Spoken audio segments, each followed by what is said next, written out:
France CM జగన్పై రాళ్లతో దాడి, తీవ్ర రక్తస్రావం, పరిస్థితి విషమం. ఈ విషయాన్ని తెలుసుకునే ముందు వీడియో మీరు కంప్లీట్గా చూడండి. అప్పుడే మీకు కంప్లీట్ ఇన్ఫర్మేషన్ ఏంటో అర్థమవుతుంది. అదేవిధంగా చాలామంది వీడియో చూస్తున్నారు కానీ సబ్స్క్రైబ్ చేసుకోవడం మాత్రం మర్చిపోతున్నారు. దయచేసి సబ్స్క్రైబ్ చేసుకోండి. సబ్స్క్రైబ్ చేసుకోవడం వల్ల నేను చేసే ప్రతి ఒక్క అప్డేట్ మీరు ముందుగానే పొందగలుగుతారు. అదేవిధంగా చాలామంది లైక్ చేయడం మర్చిపోతున్నారు. దయచేసి లైక్ చేయండి. లైక్ చేయడం వల్ల ఈ ఇన్ఫర్మేషన్ అనేది మనం చాలామందికి రీచ్ చేయడం వల్ల అవుతాం. ఇంక లేట్ చేయకుండా వీడియోకి వెళ్ళిపోతాం. ఫ్రెండ్స్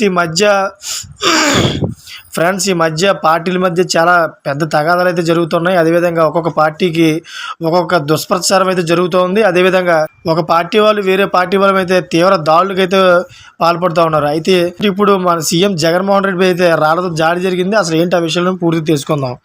ఫ్రెండ్స్, విజయవాడలో మేమంతా సిద్ధం బస్సు యాత్రలో సీఎం వైఎస్ జగన్మోహన్ రెడ్డిపై గుర్తు తెలియని వ్యక్తి రాయితో దాడి చేశారు. అయితే ప్రజల అభివాదం చేస్తున్నప్పుడు దాడి జరిగింది. అత్యంత వేగంగా వచ్చి సీఎం జగన్ కనుబొమ్మకు తాకిన రాయి సీఎం జగన్పై క్యాట్ బాల్తో దాడి చేసినట్లు అనుమానం వ్యక్తం చేయింది. రాయి తగలడంతో సీఎం జగన్ ఎడమ కంటి కనుబొమ్మపై తీవ్ర గాయమైంది. సీఎం జగన్ పక్కనే ఉన్న ఎమ్మెల్యే వెల్లపల్లి శ్రీనివాస్ ఎడమ కంటి సైతం గాయమైంది. వెంటనే సీఎం జగన్కు బస్సులో డాక్టర్లు ప్రథమ చికిత్స అందించారు. ప్రథమ చికిత్స తర్వాత మళ్ళీ బస్సు యాత్రను సీఎం జగన్ కొనసాగిస్తున్నారు. ఫ్రెండ్స్, చూసారు కదా, ఈ విధంగా అయితే చాలామంది దాడులకు అయితే పాల్పడుతున్నారు. దీన్ని అయితే కఠినంగా ఖండించాలని కోరుతున్నాను. ఫ్రెండ్స్, ఇటువంటి లేటెస్ట్ అప్డేట్స్ కోసం ఛానల్ సబ్స్క్రైబ్ చేసుకోండి. అదే కనబాలను ఆడుకోండి. Thank for watching friends.